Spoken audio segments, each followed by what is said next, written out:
saudara-saudara terkasih dalam Tuhan, saya percaya dimanapun saudara berada, Tuhan Yesus hadir di sana. Amin. Mari sama-sama kita siapkan hati kita untuk lebih lagi masuk ke dalam hadirat Tuhan. Terima kasih Tuhan, kasih-Mu begitu besar buat setiap kami Tuhan. Kami percaya Tuhan, selama masih ada Engkau, masih ada pengharapan untuk setiap kami Tuhan. Terima kasih Tuhan, terima kasih Bapa. Yes, Tuhan.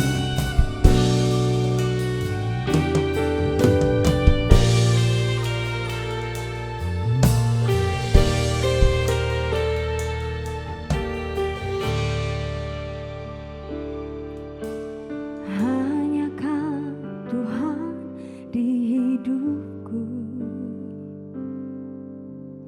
Kau berikan hidup yang baru.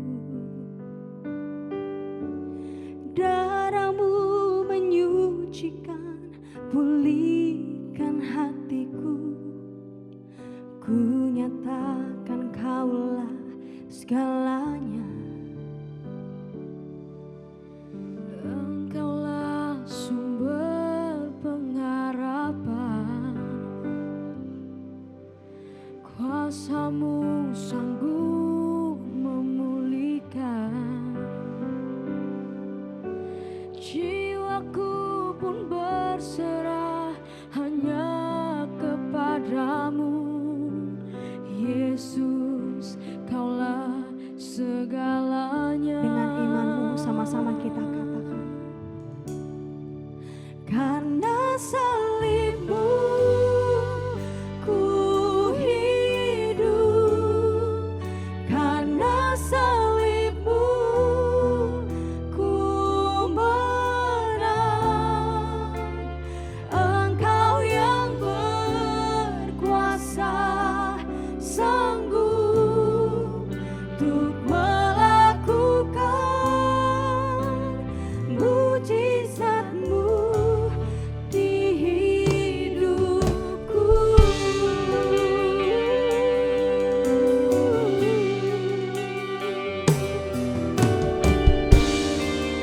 Hanya Engkau Allah di hidup kami Tuhan. Engkaulah sumber pengharap, kasih-Mu, kasih-Mu sanggup menyembuhkan. Jiwaku pun berserah hanya kepadamu. Yesus, Kaulah segalanya. Lebih lagi sama-sama kita katakan. Karena salib-Mu ku hidup, karena salib-Mu ku menang. Engkau yang berkuasa sanggup untuk melakukan mujizat-Mu.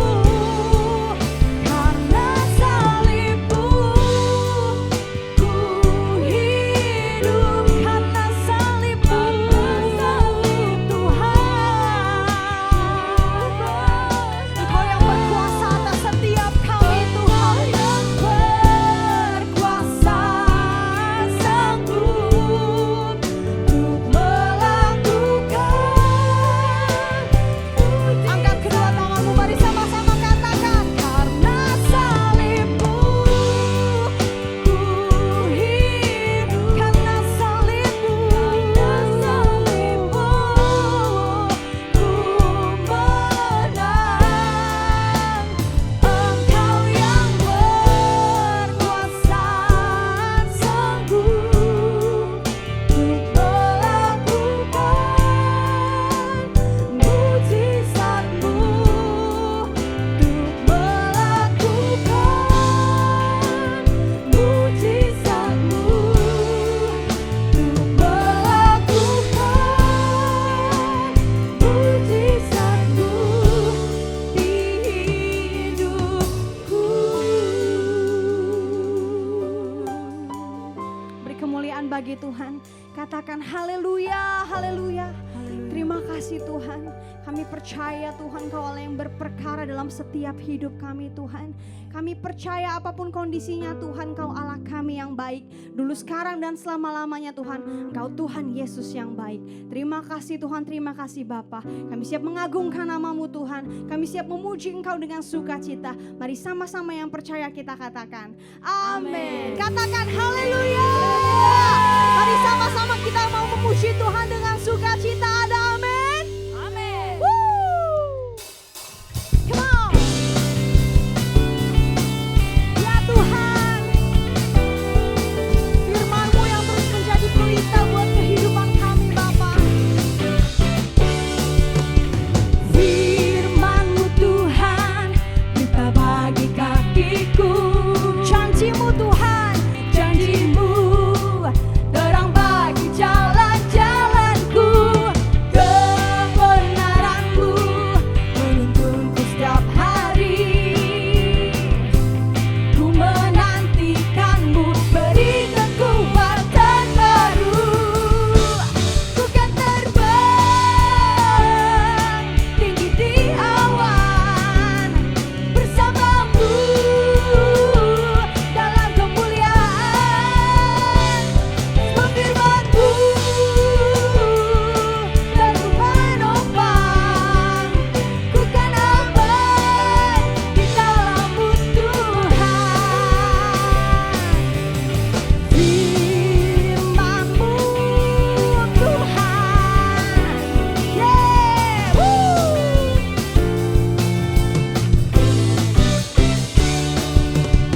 Firman-Mu Tuhan, pelita bagi kakiku. Katakan janji-Mu, janji-Mu terang bagi jalan-jalanku. Kebenaran-Mu menuntunku setiap hari. Ku menantikan, beri kekuatan baru. Ku kan terbang tinggi di awan bersama-Mu, bersama-Mu dalam kemuliaan. Sebab firman-Mu dan ku menopang. Ku kan aman di dalam-Mu Tuhan. Ku kan terbang tinggi di awan bersama-Mu Bapa. Yes Tuhan, sebab firman-Mu dan ku menopang. Ku kan aman di dalam-Mu Tuhan. Ku kan aman di dalam-Mu Tuhan. Ku kan aman di dalam-Mu Tuhan. Kemuliaan bagi Dia, Raja segala raja. Katakan haleluya. Terima kasih Tuhan. Kami mau terus mengucap syukur Tuhan buat setiap yang terjadi dalam hidup kami Tuhan. Kami percaya Engkau selalu menolong setiap kami Tuhan. Thank you Lord. Musim akan selalu berganti, kasih Tuhan tetap abadi, tak akan berubah sampai selamanya. Ku tetap percaya, ya Tuhan. Ku yakin Tuhan memberkati. Kami mau terus yakin Tuhan. Ku yakin Tuhan melindungi. Amin. Burung di udara Tuhan terus pelihara. Tuhan pelihara karena kasih-Mu Tuhan. Karena mari sama-sama kita renungkan kebaikan Tuhan. Katakan Tuhan selalu menolongku.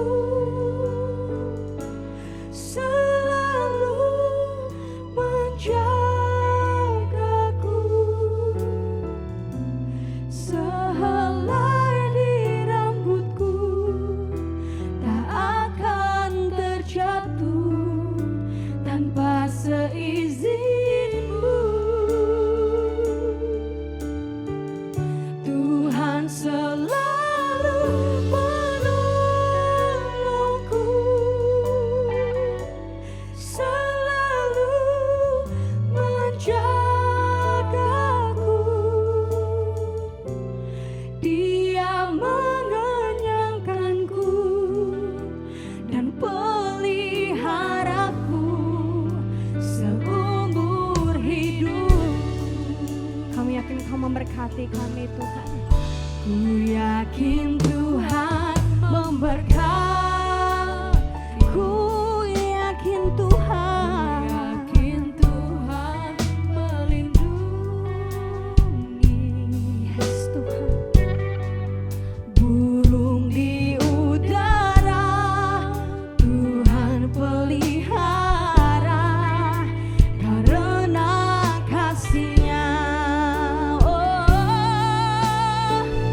Tuhan selalu menolongku, selalu menjaga kami Tuhan, selalu menjagaku. Sehelai di rambutku tak akan terjatuh tanpa seizin-Mu. Tuhan selalu menolongku, Tuhan selalu menolongku, selalu menjagaku. Dia mengenyangkanku dan peliharaku seumur hidup. Mari ambil waktumu untuk sembah Dia. Tuhan selalu menolong. Mari renungkan setiap kebaikan Tuhan. Selalu menjagaku. Sehelai di rambutku tak akan terjatuh tanpa seizin-Mu. Tuhan selalu menolongku,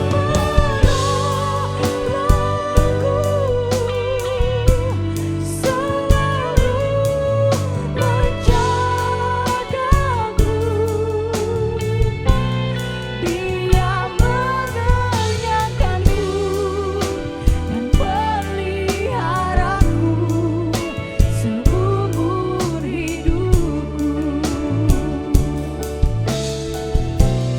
Dia mengenyangkanku dan peliharaku seumur hidupku. Ya Tuhan, Dia mengenyangkanku dan peliharaku seumur hidupku. Mari kita satu hati dalam doa. Bapak yang baik, terima kasih buat kasih setia, buat kebaikan Tuhan dalam kehidupan kami. Kami ucap syukur bahwa hari ini kami boleh bertemu kembali dalam ibadah online. Ibadah di mana kami boleh belajar firman Tuhan. Kami boleh memuji, menyembah Engkau. Bapak yang baik, hari ini hamba berdoa supaya kami semua Tuhan berikan hikmat untuk menangkap apa yang menjadi isi hati-Mu. Terima kasih Bapak yang baik, di dalam nama Tuhan Yesus kami katakan kami siap mendengarkan firman-Mu. Haleluya, kita yang percaya sama-sama katakan amin. Shalom Bapak Ibu, Saudaraku, rekan-rekan terkasih, Jemaat Home Sisi dimanapun berada. Kalau minggu lalu kita sudah belajar mengenai pengampunan, maka hari ini kita belajar mengenai kisah hidup seseorang wanita yang diampuni oleh Tuhan Yesus, sehingga ia merasa memiliki penghargaan dan juga masa depan. Dan pengampunan yang diterimanya itu menjadikan si perempuan ini adalah pemberita Injil, memberitakan Injil kepada banyak orang. Judul tema khotbah hari ini adalah dipulihkan untuk menjadi berkat. Ya. Kita ambil di dalam Yohanes 4, ya, ayat 4 sampai 42, ya, ayat 4 Yohanes 4 ayat 4 sampai 42 dalam perikop percakapan dengan perempuan Samaria. Bapak Ibu Saudaraku, rekan-rekan terkasih Jemaat Home Sisi dimanapun berada, saya mungkin tidak akan membacakan keseluruhannya, ya, tapi saya akan mulai berurutan, ya, dari ayat keempat dan seterusnya, ya. Mari kita belajar. Di dalam kisah percakapan dengan perempuan Samaria di Yohanes 4 ayat 4, ya, dikatakan demikian. Ia harus melintasi daerah Samaria. Perhatikan. Ia, artinya Yesus, harus melintasi daerah Samaria. Di ayat ini dikatakan harus. Artinya ada hal yang sangat mendesak yang membuat Yesus harus melintasi daerah Samaria yang notabene adalah daerah luar Israel dan tidak diakui sebagai Israel sejati karena adanya kawin campur pada penduduk mereka. Dalam King James Version dikatakan, and he must needs go through Samaria. Dalam versi King James ini malah lebih menekankan bahwa Tuhan Yesus harus dan ada keperluan yang begitu mendesak, ya tadi, he must needs, untuk pergi melalui Samaria. Hal ini menunjukkan bahwa di dalam roh, Yesus tahu bahwa ada seorang perempuan yang perlu dilayani dengan segera.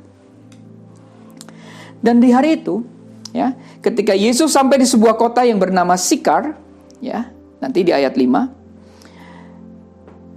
Yesus sangat letih dan haus karena panas yang terik dan perjalanan yang melelahkan. Karena itu, ia duduk dekat sumur dan menantikan seseorang yang datang membawa timba untuk mengambil air. Sementara semua murid-muridnya disuruh untuk pergi membeli makanan. Nah, benar saja bahwa ada seorang wanita yang datang ke sumur itu seorang diri di siang hari. Biasanya perempuan datang itu biasanya pagi hari, ya, dan berkelompok untuk mengambil air atau melakukan kegiatan di sumur itu. Namun uniknya, ya, perempuan ini mengambil air di siang hari.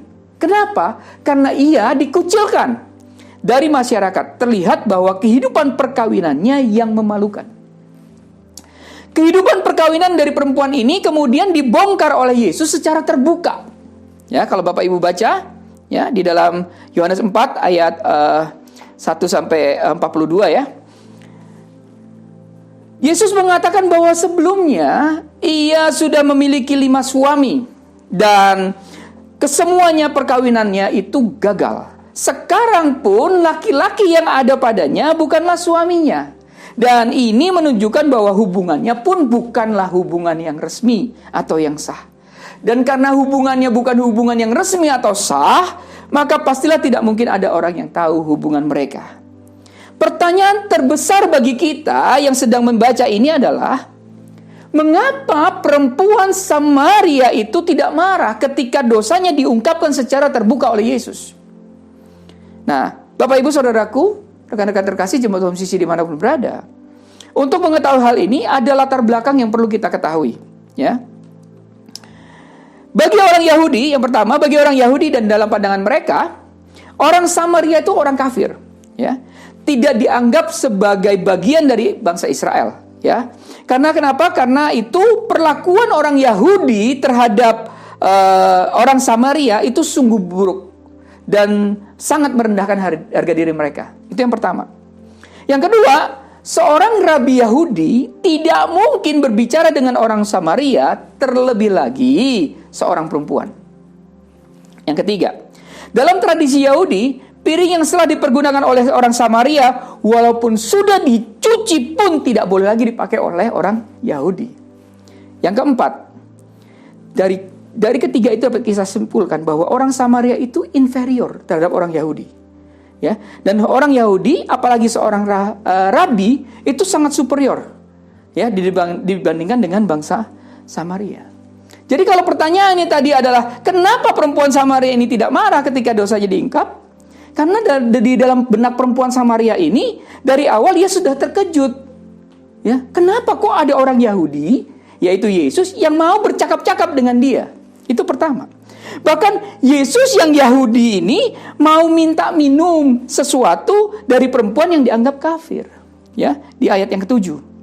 Tuhan Yesus katakan, berilah aku minum. Hal ini berarti bahwa perempuan ini merasa sangat berharga, memiliki sesuatu yang lebih baik dari orang Yahudi. Apalagi perempuan ini merasa bahwa seorang Yahudi mau mendekati dan mau minta tolong kepada orang Samaria. Apalagi dia perempuan. Nah, oleh karena perempuan ini dihargai, merasa istimewa, merasa terhormat di hadapan Yesus, yang masih dianggap orang asing berkebangsaan Yahudi, ia merasa dihargai. Kenapa? Sementara semua orang di kampungnya telah mengucilkan dia, merendahkan dirinya, ya. Kenapa? Karena perkawinannya. Nah, ia merasa harga dirinya seperti dipulihkan. Dia merasa harga dirinya bangkit ketika ada seorang Yahudi yang mengajaknya berbicara dan meminta air minum darinya. Dan ketika percakapan ini tiba-tiba berbalik 180 derajat ketika Yesus kemudian justru menawarkan air hidup kepada perempuan Samaria ini. Yuk kita baca di ayat 15. Kata perempuan itu kepadanya, "Tuhan, berikanlah aku air itu supaya aku tidak haus dan tidak usah datang lagi ke sini untuk menimba air." Ya. Yesus menawarkan di ayat ke-13. Ayat 13 dan 14. Yesus katakan begini. "Barang siapa minum air ini, ia akan haus lagi. Tetapi," ayat 14, "barang siapa minum air yang akan kuberikan kepadanya, ia tidak akan haus untuk selama-lamanya. Sebaliknya, air yang akan kuberikan kepadanya akan menjadi mata air di dalam dirinya yang terus-menerus memancar sampai kepada hidup yang kekal." Baru di ayat yang ke-15, perempuan itu bilang sama Tuhan Yesus, "Tuhan, berikanlah aku air itu, ya, supaya aku tidak haus dan tidak usah datang lagi ke sini untuk menimba air." Perempuan ini sebenarnya tidak mengerti maksud Tuhan Yesus. Ia tidak mengerti arah percakapan dari Tuhan Yesus ini sampai kemudian ia meminta air yang membuatnya tidak haus lagi, yang membuatnya dia tidak perlu datang lagi ke sumur Yakub di tengah hari sendirian. Kenapa? Karena ia benar-benar butuh air untuk kebutuhan hidupnya, tapi juga dia nggak perlu lagi sembunyi-sembunyi.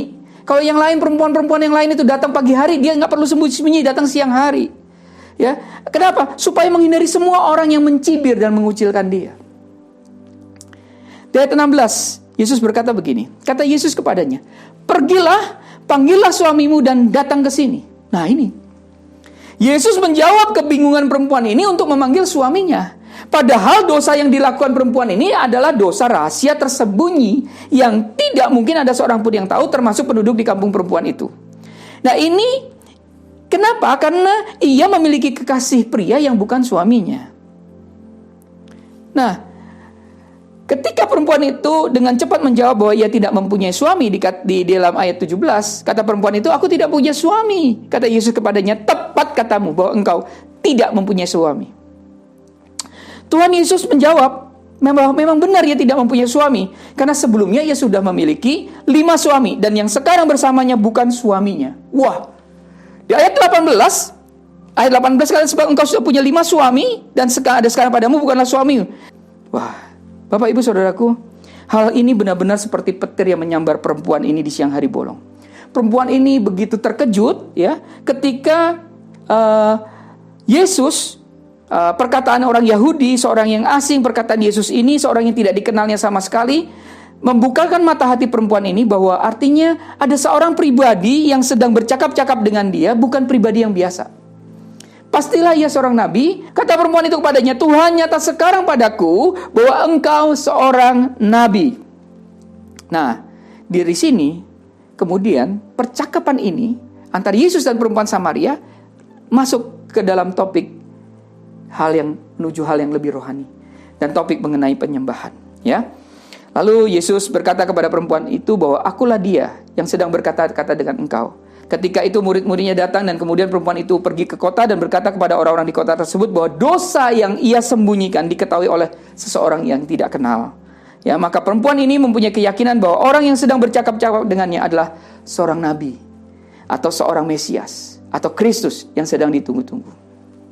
Bapak Ibu Saudaraku, nanti dibaca lagi di dalam Yohanes 4, perikop ini menjadi homework ya buat Bapak Ibu Saudaraku, jemaat Home CC dimanapun berada, supaya bisa menangkap apa yang menjadi isi daripada khotbah hari ini.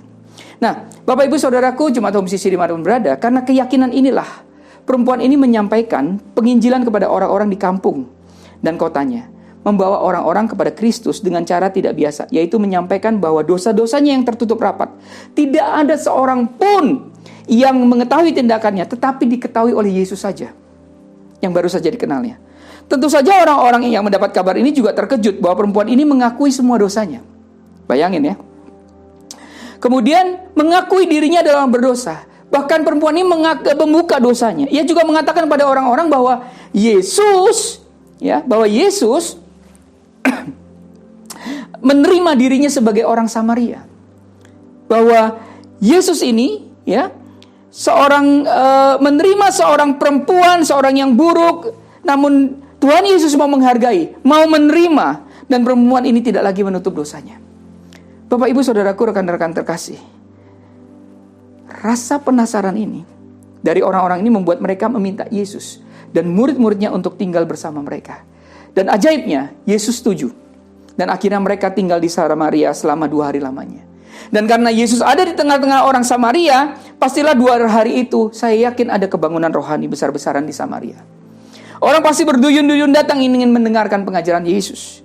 Dan dari semua kesaksian dan pengajaran Yesus, akhirnya orang-orang Samaria mengatakan bahwa kini mereka benar-benar percaya kepada Yesus sebagai juru selamat karena mereka telah mendengar Yesus secara langsung. Berkat siapa? Satu perempuan ini, yang sebelumnya rela membuka dosanya kepada banyak orang. Bapak, Ibu, Saudaraku, rekan-rekan terkasih jemaat Home CC dimanapun berada. Di sini kita akhirnya mengerti bahwa cara penginjilan yang Yesus kerjakan berbeda dari biasanya. Yesus membukakan dosa yang sangat rahasia dari perempuan ini, dan hal ini justru membuat perempuan ini bertobat. Dari kisah perempuan Samaria memang tidak kita dapatkan nama dan kisah selanjutnya perempuan ini di Alkitab. Namun dari ada beberapa sumber sejarah dapat diketahui kelanjutan dari kisah perempuan Samaria ini. Ya, saya ceritakan. Saat Pentakosta, perempuan Samaria ini dibaptis dengan nama baptis Potini, ya, yang berarti yang tercerahkan. Potini menerima baptisan pada saat Pentakosta bersama dengan 5 saudara perempuannya, yaitu Anatole, Poto, Potis, Paraskeve, Kiriake, dan 2 anaknya yaitu Poteinos dan Joseph. Perempuan Samaria yang bernama baptis Potini ini kemudian menjadi misionaris di Afrika untuk memberitakan kabar baik. Ada satu cerita yang menarik dalam kisah ini yang merupakan kelanjutan dari kisah perempuan Samaria, walaupun tidak ada dalam Alkitab, tapi ada dalam sejarah daripada gereja.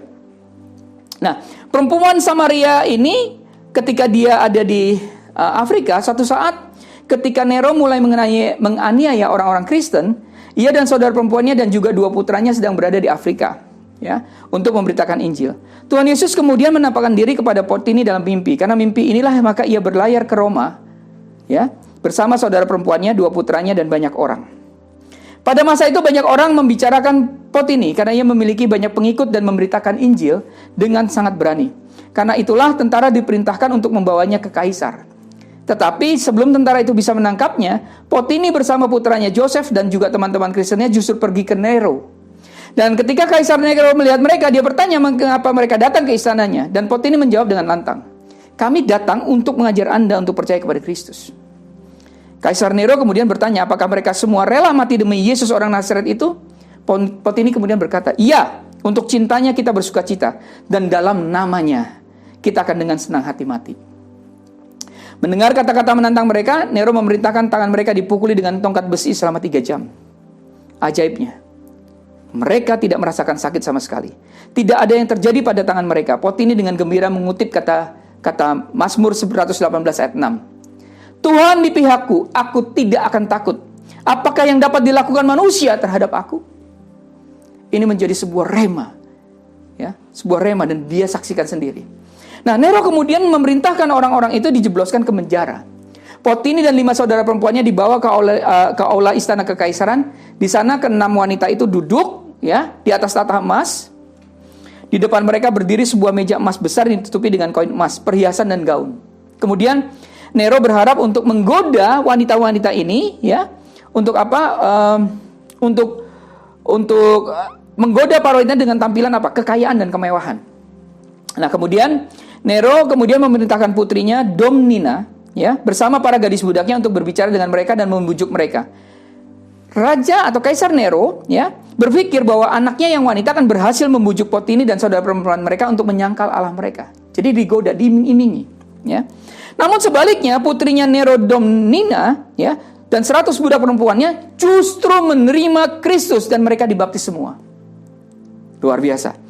Potini memberikan nama Antausa kepada putri Nero. Setelah pembaptisannya, Antausa segera mengambil semua emas dan perhiasan di atas meja emas untuk dibagikan kepada orang miskin di Roma.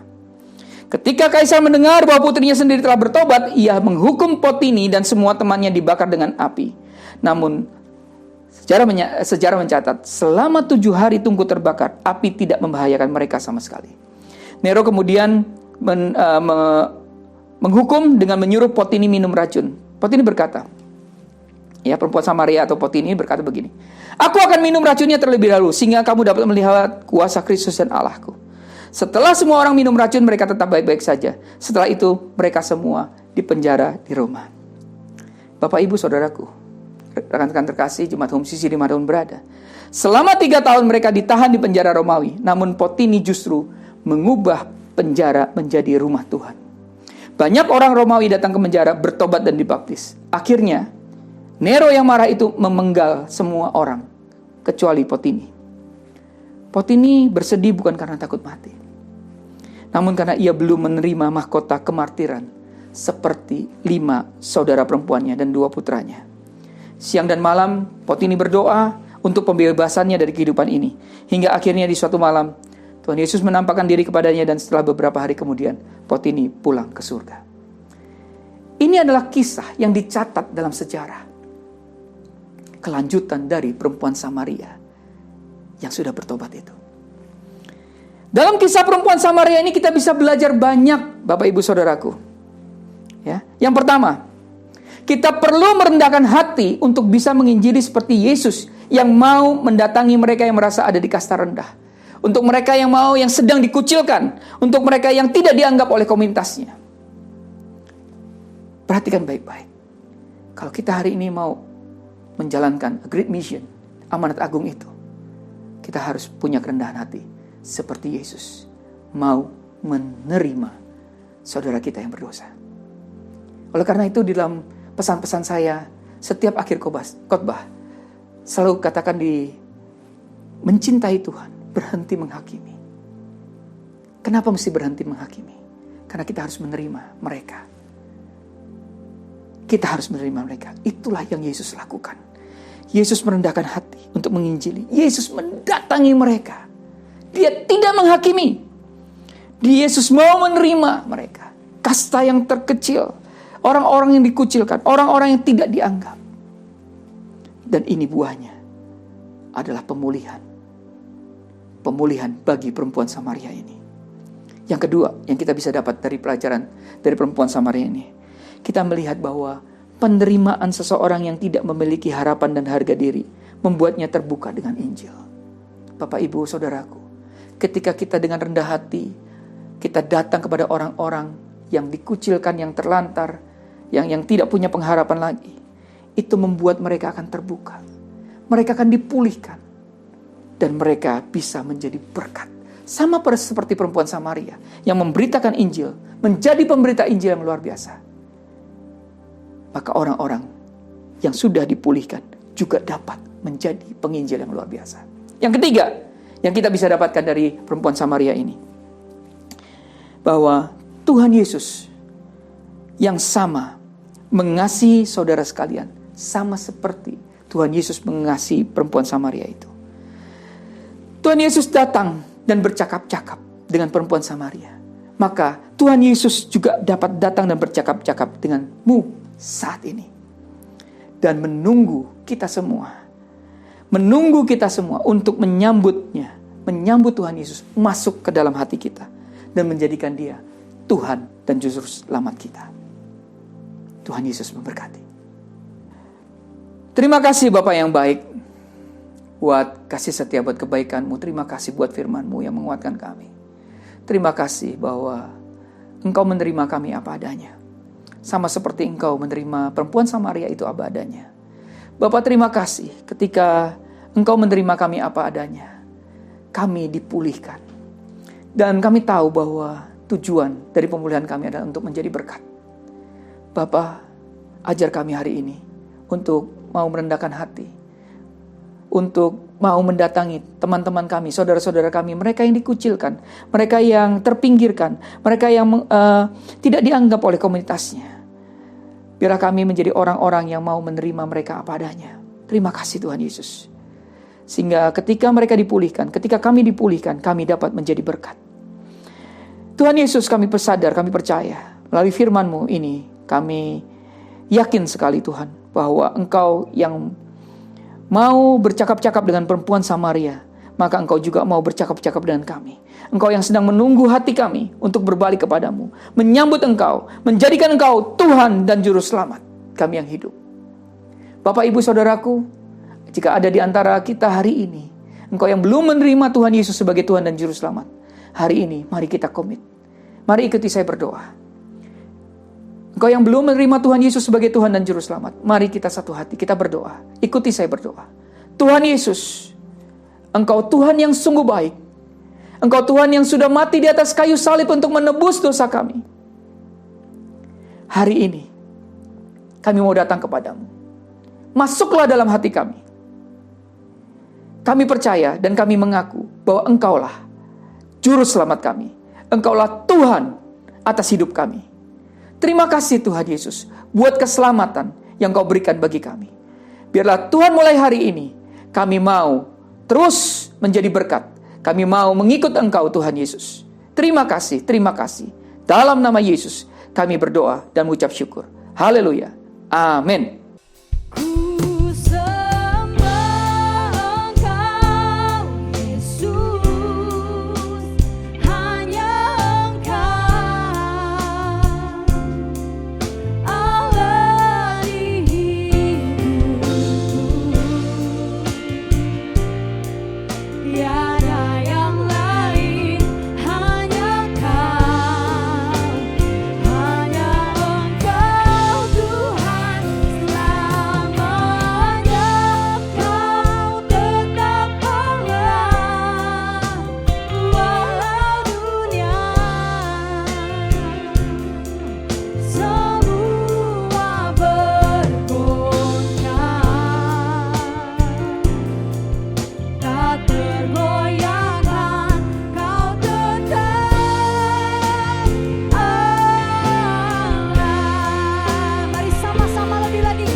Karena itu saudara-saudaraku, jemaat Kristus yang dikasihi Tuhan, angkatlah kedua tanganmu dan terimalah berkat. Mari aminkan setiap perkataan berkat yang kita percaya bahwa kita menerimanya. Tuhan memberkati engkau dan melindungi engkau. Tuhan menyinari engkau dengan wajahnya dan memberi engkau kasih karunia. Tuhan menghadapkan wajahnya kepadamu dan memberi engkau damai sejahtera. Kiranya kasih dan penyertaan Bapa di surga dan damai sejahtera dari Tuhan Yesus Kristus serta penghiburan dari Roh Kudus terus menyertai kita sampai Maranatha Tuhan Yesus datang kembali. Kita yang sudah menerima berkat Tuhan, mari kita sama-sama katakan amin. Selamat hari Minggu, selamat berkumpul bersama dengan keluarga, selamat menikmati sukacita bersama keluarga yang kita cintai. Terus mencintai Tuhan, berhenti menghakimi, dan selalu menjadi berkat. Amin. Tuhan Yesus memberkati. Bagi Dia segala pujian, hormat serta syukur kekal selamanya. Bagi Dia segala pujian, hormat serta syukur selama-lamanya.